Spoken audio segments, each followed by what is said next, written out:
This is part one of a two-part series on the GORUCK Carryology Kaidan 3.0. Now I just have the GR1 and the GR2 with me right now. So actually not with me, but I've received. So we're going to do part one right now. Part two though is going to be the entire collection. So don't worry, we'll wait till everything arrives before we do part two. But I want to do something right now. Part one is going to be just about the GR1 sizes, which are pretty unique in the Kaidan world, but not the GORUCK and Carryology world.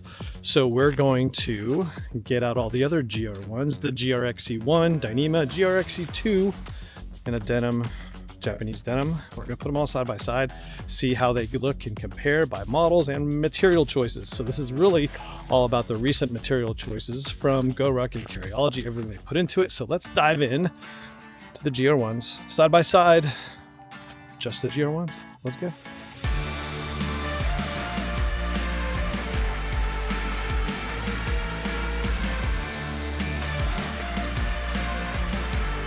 All right, so Kaidan 3.0 is here. Boom! So excited. I've never tracked US postal packages so much in my life. But and some of you got your Kaidan 3.0 shipped by FedEx. Some got shipped by UPS. Mine was US Postal. And so that was kind of the rundown on shipping. But we'll get into the Kaidan 3.0. We're actually going to talk GR1s in this video only. 21 liters, so we can go apple to apple. Apples to apples. Apples to apples or apple to apple. Either way, we're going to compare these things for just what they are in the same exact size and build. And they're from different kind of collaborations, right? All right, let's just talk about this and break this down real simply. There's been 5 collaborations between GORUCK and Carryology. The first one, and I'm not going to go in chronological order, but we basically have a GRXC1 Dyneema, GRXC2 in this denim, Japanese denim build, which is really cool.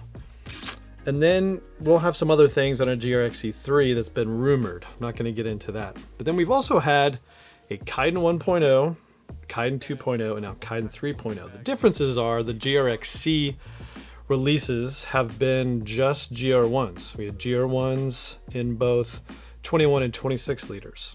Now we've got the Kaidan releases, which have been traditionally GR2 34 liters and a bullet ruck 15 liters, single compartment. And then we had usually a GR2 field pocket, and that was the capsule. Now in Kaidan 3, we have a GR2 26 liter. We have GR1s 21 and 26 liter. We have one size double compartment laptop bullet 18 liter, and then we have not a field pocket, but we have the medium size 3 liter size shadow pocket, which is just a little different. More about the rest of the capsule in part 2 of this video. This one is just about the GR1s, which again kind of fit in a GRXC category, and it's unique that we had the same build of what the other pieces of the capsule look like, but released part of the capsule and not separately. Either way, it's awesome. Big differences here across just the GR1 builds. And again, we're going to get through the entire Kaidan capsule. There is a chart. And so let's go right to the chart. Boom. So here's the chart. Put it at the bottom of the screen so you can see what I'm looking at. And really, what I did here is I compared the standard Slick Edition. This is the Huckberry, which is not much different compared to a standard GR1, except this one is missing the loop panel and the webbing. Otherwise, I use that for the weights. Then we have this Heritage Dark Oak, one of the favorites of all time. And so we weighed that, compared it to the others. And then we have these 3 collaboration bags. Dyneema build, denim build, and this Ultra 400 TX build. So that's where we are. I listed the prices just so you know what they were originally listed for, and so you kind of know, kind of see where you're at. And this is just for the GR1s, okay? Now some other little tidbits. Bottom handle. This one is the first one that comes standard in both the GR1s and the GR2s with the bottom handle already installed. It's leather. It's awesome. More about that when I get to your questions. AquaGuard zippers. Again, not over here. We have AquaGuard zippers throughout on this build, which was pretty much that's a Kaidan thing. And so we bring that over here. Along with that, we delete all of the rain flaps. So no rain flaps here.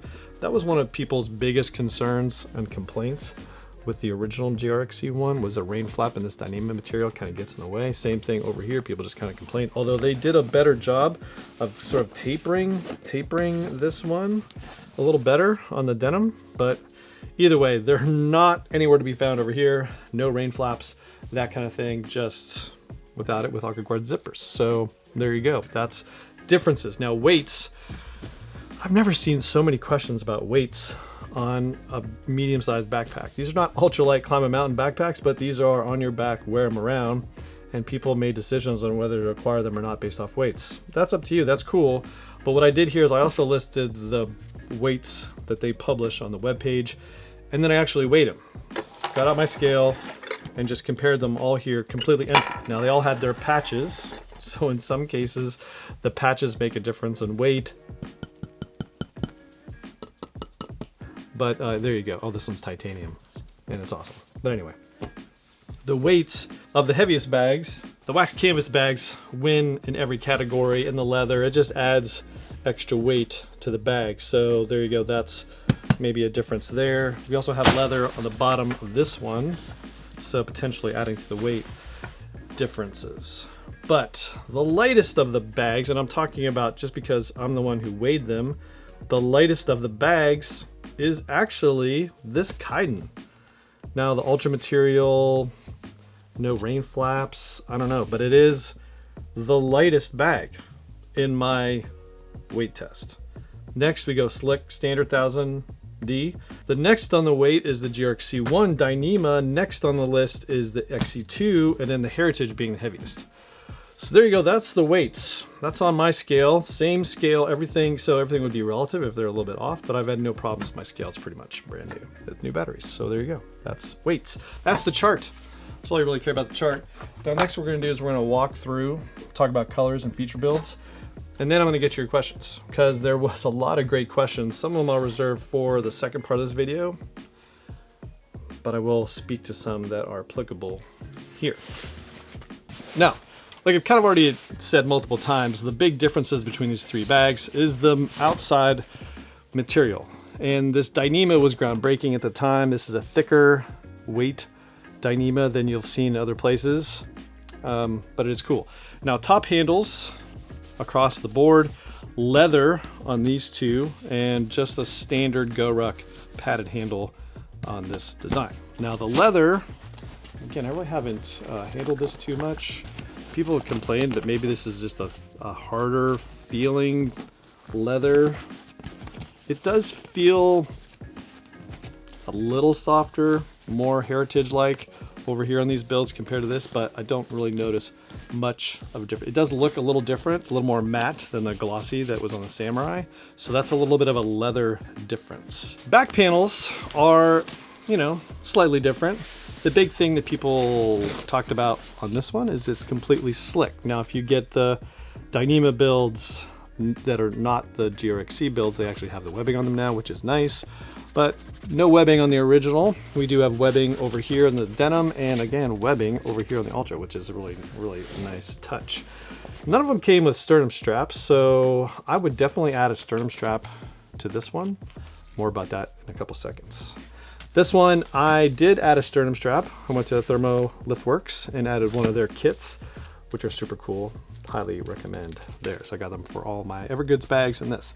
And I just haven't gone to Scars to put the webbing on here just because I didn't want to mess with Dyneema, personally. You may do something differently.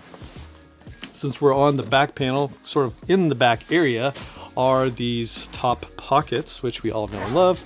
Me especially. We have the inside of the bright orange and the little orange tab on this rear zipper. We have another different color but pull, and again it's the Samurai style, but at the inside you see the red for this style of the bag for the Samurai, which is very unique, very awesome. Inside on here we have, again, we have the EPX 200 bright orange, which is really cool. I like that a lot. It's one of my favorite materials. No orange pull tab over here. These Kaidan 3.0s, the GRXC1s, I'm sorry, the GR1s and GR2s were blackout, and the other ones are blaze because they have blaze pulls. These ones are just straight black all around. Other than that, the other big thing here is the back panels, Dyneema over here, 500D on the Samurai, and over here we have 210D that we're seeing on all the GORUCK bags right now, which is cool, and I like it. It is definitely durable enough in this design, and I don't have any issue with that choice. It is slick, so highly recommend you pick up a sternum strap pretty quickly. Otherwise, this thing has a tendency to slide off your shoulders just because of the slickness, okay? Bomb-proof laptop compartment across the board, no different everywhere. As I've already said, this is the only one, took us out in the woods already. This one's got a bottom handle sewn in, and some people don't like it. Say it adds weight. Well, as I've already indicated, the bag is already the lightest of the GR1 size, and you know, they said, no, maybe it'll impact its ability to stand, which I can see that. It's kind of pushed out here in an area that might inhibit its ability to stand. In my experience, it does force the bag forward just a little bit. Just a little bit. But it doesn't do it enough where it prevents it from standing. So, you know, that's my opinion. Cool, I like it. I'm all about having more utility than less, and so I've found already in handling this bag, just I like the ability to have a bottom handle. So for me, it's cool. Like, more about that on the other bags as we get to it. Side, you know, no molly webbing on any of these bags. They're all completely slick. Patches that came with them were all very unique. We had, of course, the titanium Dan Matsuda designed GRXC1 original patch. This one's awesome. If you can find them, get them. It's definitely probably my top. It's number one in the patch category. Number one.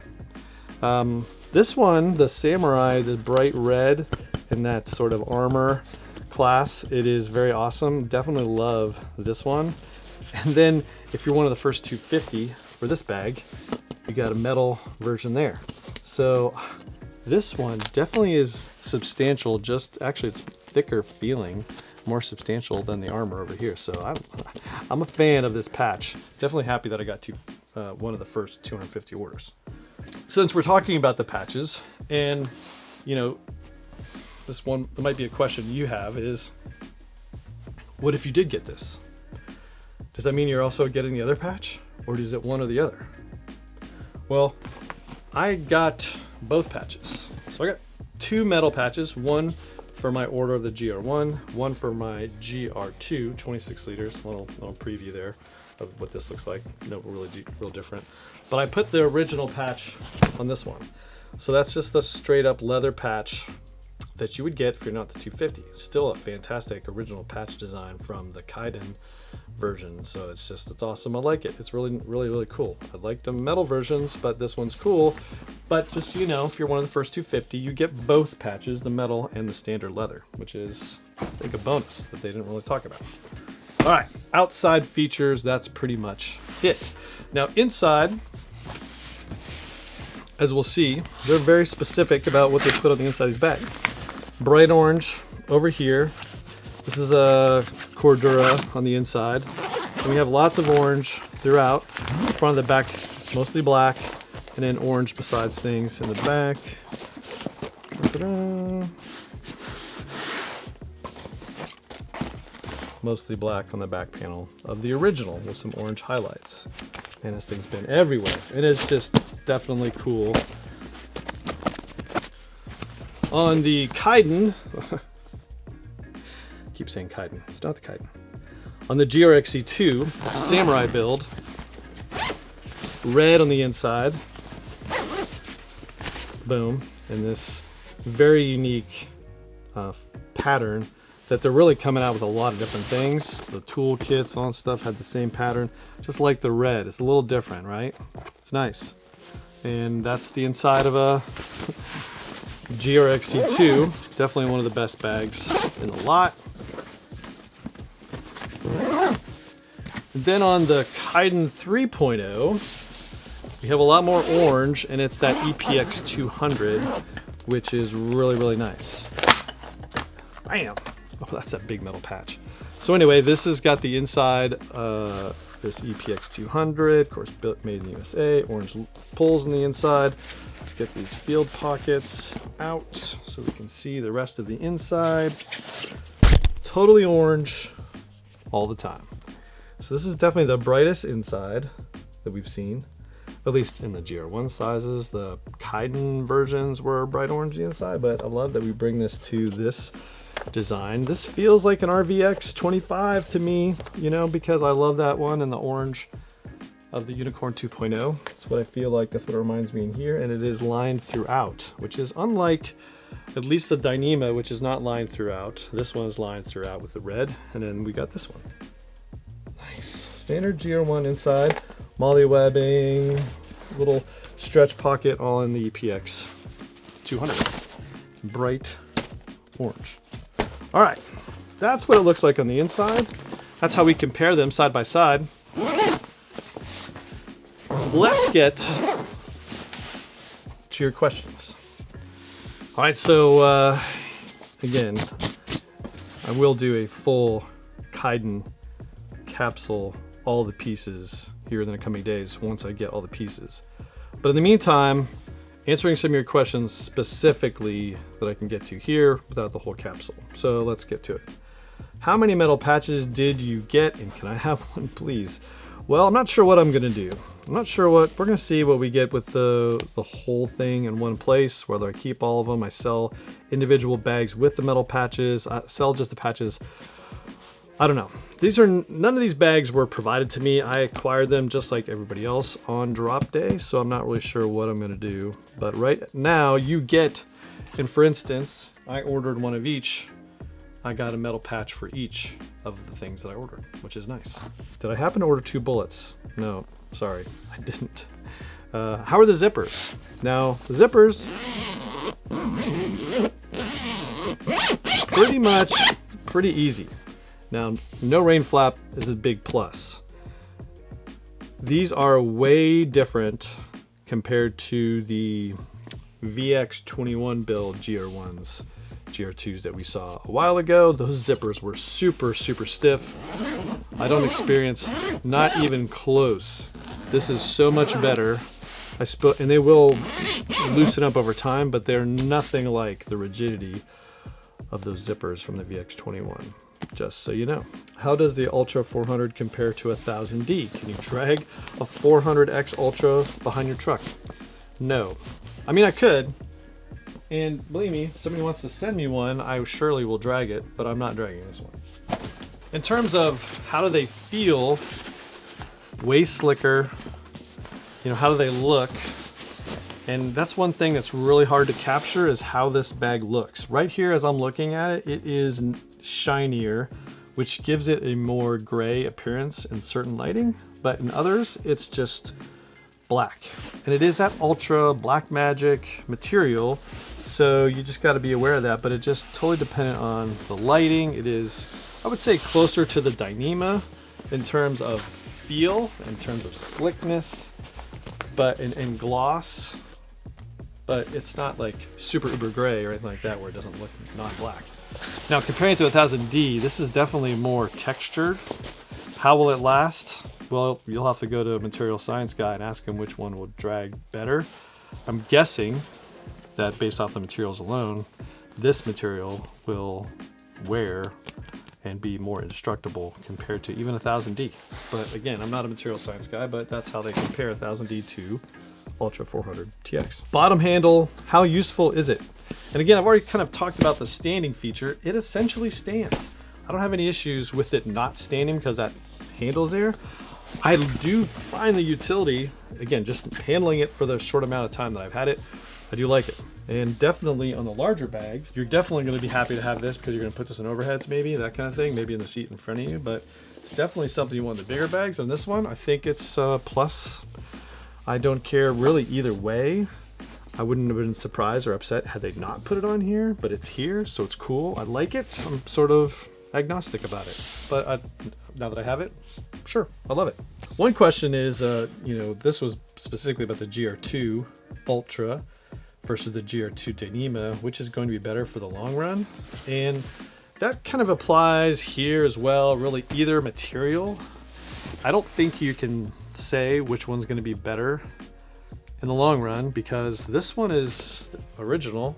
Drug this thing all over the world as my primary flight bag for a long time, and it shows no sign of wear. Now it does wear in and break in a little differently. What will this one look like after a long period of time? I don't know, we'll have to wait. But in terms of long term, they're gonna be about the same. I think it comes down to, if you were just comparing these two bags, do you want the AquaGuard no rain flap look, or do you like the flaps and everything that's on the Dyneema bag? I don't know, personal preference if you ask me. How does it feel? Again, kind of already hit this. This is definitely a slicker feeling bag. I do like the texture. I like that you can see sort of the lines in it. That's something different than the Dyneema or even this of the Samurai feels like, but I do like it. Not really sure what I was gonna think of looking at the pictures, but I do think it's really cool that it's lined with the orange material. I think it gives it a more substantial feel. I did have a Dragonfly, did a review of the ULA Dragonfly. I'll post a link over here if you want to go back and look at that. But because that wasn't lined in a lot of key places, it just felt like a flimsier bag. Not any less durable or less useful, but for me, I just like the feel of this lined Ultra. I just think it's a good build. Now, how it compares to the VX21 X-Pack, again, I've kind of already talked a little about that. Unfortunately, I drugged the one I had, and it's kind of shredded. But I just think this one's much better. The zippers, etc., are just way better. Is it boxy? And this one, the GR1, is not any more boxy than the others.